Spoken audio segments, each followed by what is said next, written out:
Hello and welcome, and thank you for joining us today at True Thought Spiritual Community. My name's Brother T. I'm co-founder of this ministry along with my wife, Rev Renee, and we are so grateful that you are participating in our ministry. You can find us at truethought.org if you care to contribute or support to our ministry, and we're here for you as well. Before we begin this inspirational message today, entitled Beyond Bitterness, I'm going to ask you to just join with me here for a brief moment of silence, and we're going to ask Spirit to join us here in this conversation today. Let's take a good deep breath.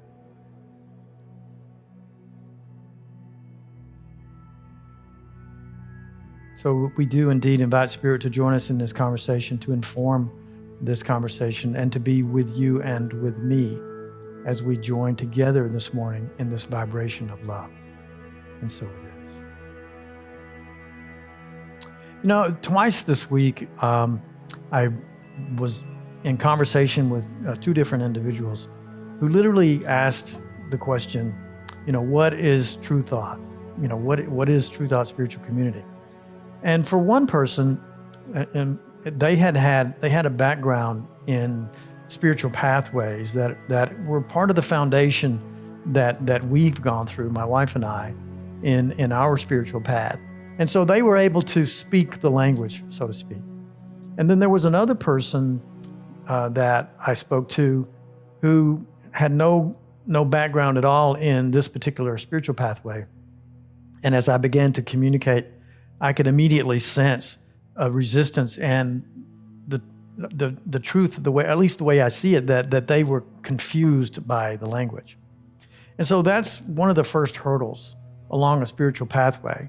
And so as we've been in discussion lately, this spiritual pathway is like learning a new language. So imagine going to a foreign country and not speaking their language and not knowing their customs. And so you might find that you might do something that would offend somebody because you don't know how people interact normally. And you might be speaking their language, but not speaking it clearly enough. And so you might be saying things incorrectly or using a word or a phrase incorrectly that would be offensive to someone else. And it's been my experience that's kind of like what it's like to be on a spiritual pathway, because it is about learning a new language. And so today, let's imagine ourselves, let's put our resistance behind ourselves. What can we learn in this new language? And so today I want to share a True Thought principle with you, but I also want to share that it's important that we begin to move through the stages of learning this language, because it does get sweeter and sweeter as we move forward in our understanding of the language. Because what ultimately begins to happen, what truly begins to happen, is that Spirit begins to inform us. You see, we're not alone. And even that is a little frightening to some people based on their conditioning, their understanding, or their theology, because, we see all the evidence that we need that we are separate from each other, right? And all the evidence we need is right here. It's called the body. It's called the body. But it's also the outside world, and that we're separate from this and separate from that and separate from God and wherever we might imagine God to be. But the point is that this language can be a little upsetting because it doesn't make sense.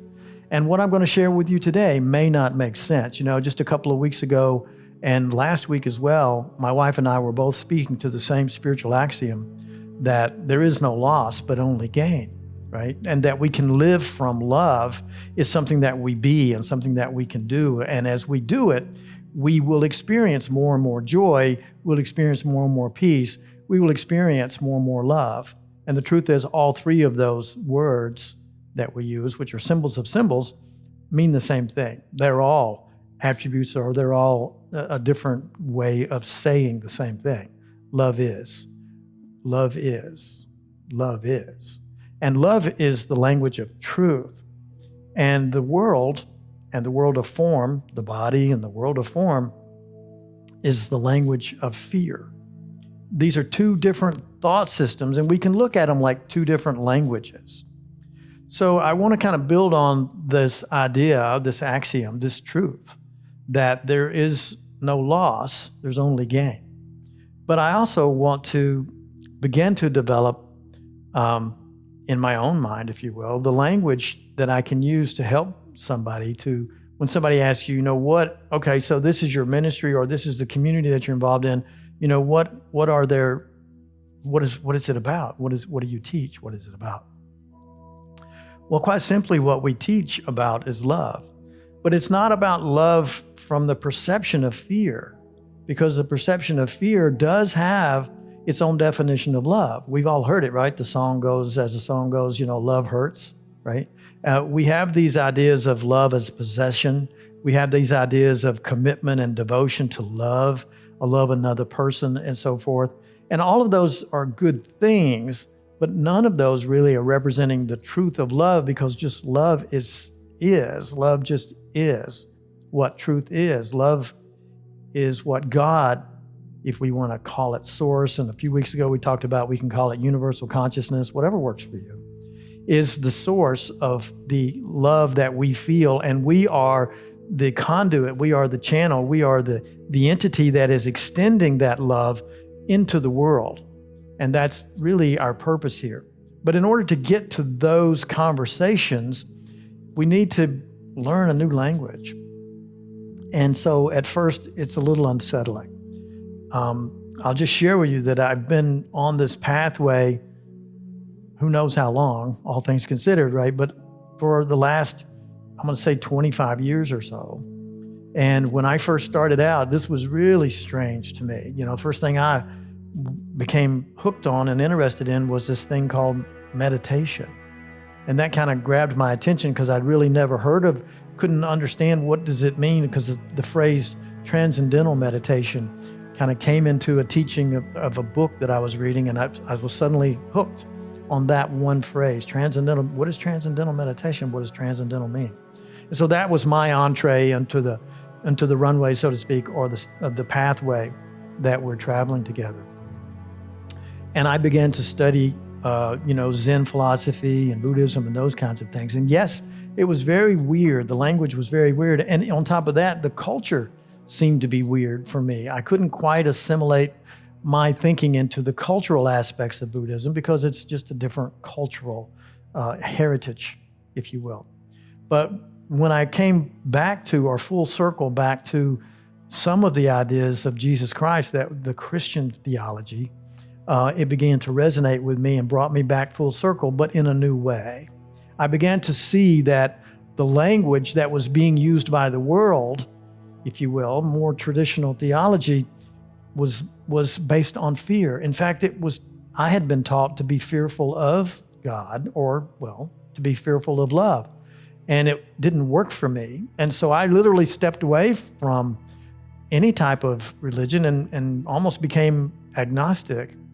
Not atheist and completely, but just set that aside. I don't want to know that. I can't think about that right now. I've got to figure out how to live my life, right? And I do believe we all go through stages when we come into this incarnation of learning how to survive, learning how to live our life, learning how to take care of body, learning how to be in community, family, and society. And so I was working on all those things for most of my life, and I think most of us do. But as I began to enter the latter years of my life, these last 25 years or so, I began to feel like, okay, I've kind of got that figured out, and I can be okay with the life that I have kind of made for myself, and we all are making a life for ourselves. And I began to explore then, what's my purpose? What's the real meaning of life? Is there love? Is there God? Is there punishment? Is there sin? Is there sickness? What's really, the bigger picture, so to speak, of our existence? And so that began to take a very new and deep interest for me. But I waded in slowly over a period of years. So I was not highly conditioned with lots of fear. I just said, I don't agree with that. I don't believe that, and stepped away from it. So I was fortunate, if you will, that I didn't have a lot of fear when I came to this particular journey that we're on now, or I'll say that I'm on. I don't know where you are, but if you're listening to my voice today, you're on the journey for sure. So I just want to say that, the talk title was Beyond Bitterness. And the reason I'm using that talk title is because we first have to learn about the thinking mindset of the ego. We call it the ego, which is the persona or the personality self that we've made that is really not our true self. And so even that statement, it can be a little unsettling. What do you mean that's not my true self? I don't understand. What does that mean? Well, imagine, and the analogy that I use, or the metaphor that I use most frequently, is the sleeping self at night. You have a dreaming self. It goes to sleep. You go to sleep, and it appears, or you manifest this idea of yourself, and that self carries on a life at night, and images and dramas and people, places, and things occur. And then you're there, right? Because you remember it. You wake up and you remember your dreams sometimes, or you remember some of those experiences, and you realize that self was really not aware of this self, this awakened self and form, if you will. And so it's almost like your mind can be split. And so that's one of the foundational principles that we begin to learn here on our pathway, is that we must accept that there's more available to us than we are easily in recognition of. I'll put it that way. In other words, there's another part of you that is beyond this persona that we've created, that we've made of ourselves. And that self is the knowing self. And we have lots of different descriptors for it, but our brother Jesus really defined it when he said, or expressed it in this way, I should say. And he said, when you see me, you see the Father. In other words, he was joined in mind as a different voice or a different self that was expressing as him. Okay, and I'll leave it at that for the moment. Just like the sleeping self is almost like a different self and a different voice that's expressing as a more limited persona of who I think I am, that my higher self, and we could call it with different names. We could call it the Christ self. We could call it Word, I am Word, the energy of the Creator. We could call it the true self, capital S self, capital T, true self.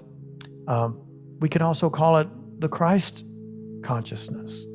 But when we use the word Christ, just like when we use the word God, sometimes we can create energies of resistance around it, because we bring everything in our experience to the word, right? What we see the word as, or what we believe the definition of the word to be. So when we are talking, or when I'm talking to other people, I really try to consider that I'm speaking a different language. Most of the time when people ask me about our spirituality, about our spiritual ministry, it's pretty radical. And if you stick around a little while, you'll find out it is radical, and it is a new language. So at first I have to get more comfortable with these words that sound different, or these definitions that sound different. Yes, we're still using the English language, but the words are beginning to mean something different, just like Christ consciousness means something different from the idea that there was Jesus Christ and he was the only Son of God. It's hard for us to imagine that. But when we look at ourselves being split up as the sleeping self and this self and the true self and all of these different selves, we can see that the mind can be split, and that we are all ultimately a part of that child of God. We are all one with that identity, one with that self. So that's a little weird. Okay, I'll leave it at that. But I want to go back to the teaching today, which is about bitterness. A couple of times in my life, I've been in situations where I was close with people that I considered friends or considered partners in business, and they would go in a different direction than I intended as a leader in business, or I would have another boss or leader in business that would want to go in a different direction and would take something that I had a vision for, that I had an attachment to, that I was vested in, so to speak, and said, we're not doing that. And in those situations, I would feel betrayed. And I have felt that way in relationship with people, individuals that I felt like I was in love with them, and I was partnered with them, and I was, but ultimately I might have strayed from that relationship. I might have been the person that would have been perceived as not being in integrity, or they might have been the person that was perceived by me as not being in integrity. And so the relationship would shift. And when that happens, in some cases, there were times when I felt tremendous anger. I felt betrayal. I felt even a sense of vengeance. I want to get even, right? And all of this comes from the egoic thought system of fear. So basically we have two thought systems. It's a binary system. We've talked about it a little bit here, but it's a thought system of the world is the thought system of fear, and the thought system of God, the law of love, the law and the way things work in love, is the thought system of love. So it's two thought systems, and both of these thought systems speak two different languages. So when we were sharing this idea a couple of weeks ago, and over the last 2 weeks actually, that there is no loss but only gain, that's a weird language, right? How can you say that, right? And we've had some great conversations since then with a few people in our community who've reached out to us and said, how can that be, right? And it's kind of like saying there's no such thing as death. Well, wait a minute. People die every day, right? And there is sickness and there's guilt. And we have all of the language and the tools and the understanding of the thought system of fear. But when you step on this pathway to spiritual awakening, when you step on this pathway of ascension, when you step on this pathway of truth, you are required literally to set some of those commitments to those belief systems aside so you can begin to at least allow this new language to be accepted by you, okay? Now, love, as we know it, is not based on fear. Love is based on love. And love, quite simply, is unconditional. There's no attributes. There's no agenda. There's no need for love to puff itself up. It's quiet. It's just being, and it just is. But love is what we are. It is our truth. And this pathway helps us to see that we've kind of strayed from that we've began to create a persona or an idea of who and what we are that's different from the truth of what we are. So what we've really created is an illusory world. And that sounds confusing too. You mean this is illusion? Well, no, it feels real. This is concrete. I have a body. I feel pain. I can be sick. I can die. I can do all these things. Well, those are all constructs of an illusory dimension that the mind is capable of creating. And you know that's true because you fall asleep every night and you create a dimension that you exist in that is completely different than this experience right now. So we can accept it on some level, and that's the bridge, if you will, that helps us to see and get to a point of learning this new language. So as I talked about, I would feel vengeance or hatred or anger and want to get even, et cetera, et cetera. So the world of fear is all based on condition, and the language of love is unconditional. It doesn't really matter what's going on. It accepts all things just as they are. Well, that'll set you back on your heels as well, right? Because this new language is a little hard at first, certainly, and even as we progress, it gets more and more difficult. Initially, it's more difficult, but as we progress, there's more stuff to learn. We're learning a new language, and there's more phrases, there's more words, there's more about love, and this new thought system for us to accept and begin to practice and begin to speak. So we're beginning to speak in a new language.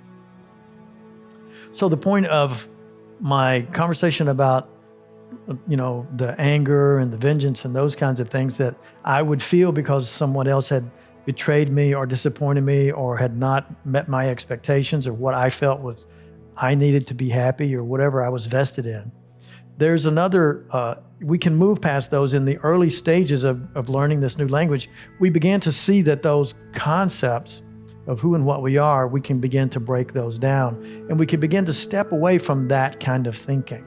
But there is the last step really in this process as the heart begins to open up is the shield that we put around it. So if you've ever loved someone that didn't treat you the way you wanted to be treated or didn't love you back, so to speak, and you felt jealousy, and we've all felt that, right? Or you felt like ultimately you broke away from that person, there was separation, there was anger, or whatever it was, it feels like love hurts. And that's why, as I mentioned, the name of you can use it it was the name of a song, right? It feels like love hurts when we give of ourselves, but we're giving of ourselves from fear if we have some expectation of return, right? Because the truth is, at the bottom line, we don't feel safe, right? Because we could lose something. So I'm going back to that earlier conversation. There is no loss, there's only gain. But if we begin to recognize that now we've got to speak this language in a new way, and we let this begin to assimilate in our mind, and it takes some time to do this. So don't get angry with yourself, or judging yourself if you feel like you're not moving along at some pace. There's no hurry. There's no worry. We have eternity, right? We're ascending. We're waking up, and we're on this journey specifically and uniquely as individuals for what we need. Everything comes to us as a learning opportunity. Everything comes to us as a blessing. So the axiom that I want to share today is that because in this mind thought system of fear, we don't feel safe if certain conditions aren't met. But in the thought system of love, the truth is, I am safe. No matter what I do or don't do, it does not diminish my perfect safety. It doesn't threaten my safety. I'm going to say it again. I am safe. No matter what I do or don't do, it does not threaten my safety. So let that be with you this week. Let that be. Write that down. If you go back and listen to that again, and I'll be sharing it again here in a moment. But the point is, if we think that conditions are required, certain conditions are required for our safety, we can be sure that we're listening to the voice of fear. And the voice of fear is illusion. If we allow ourselves to be informed by trying on these axioms, by beginning to journey together and talking with people in our community, everybody's not really ready for this language just yet, or not willing to accept this. There's plenty of other things to be focused on, and that's fine. As I said earlier, I think that we go through stages in life and we finally get to the point where we've got most of that stuff taken care of as far as just existing in human form, and our mind begins to open up and we can begin to ponder and accept and consider some of these higher thoughts, if you will, this thought of a new language. But if you make a commitment to it, I promise you'll see that your life changes dramatically. You'll begin to see that conditions don't have anywhere near as much impact as you once might have thought that they did. And the true blessing, the real blessing, is that you begin to experience more and more joy, more and more peace, more and more abundance. And I want to say it again, because you are ultimately perfectly safe. I am safe. Nothing that I do or don't do diminishes my safety. It cannot threaten my safety. I'm going to say it again. Nothing that I do or do not do can threaten my safety. Because the truth is, in the house of truth, if you'll let me use that language today, the language of the fearful self is encompassed or embraced by love. It's an idea in the mind, like the sleeping self is an idea of an existence of a reality that's not real. It's illusory. And you wake up and you go, oh, that was just a dream. And that's possible for you to experience in this life.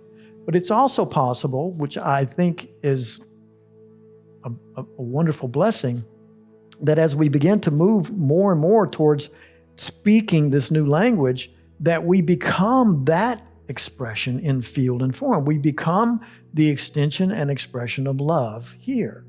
We begin more and more and more to be living from love, as we've talked about in the last couple of weeks. But it does require us to be willing to learn a new language.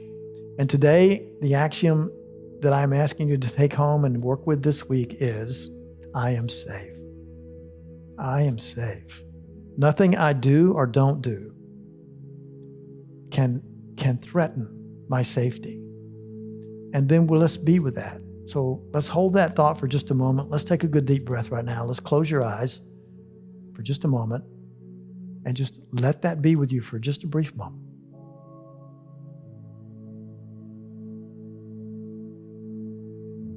And with great gratitude, I want to say thank you, love.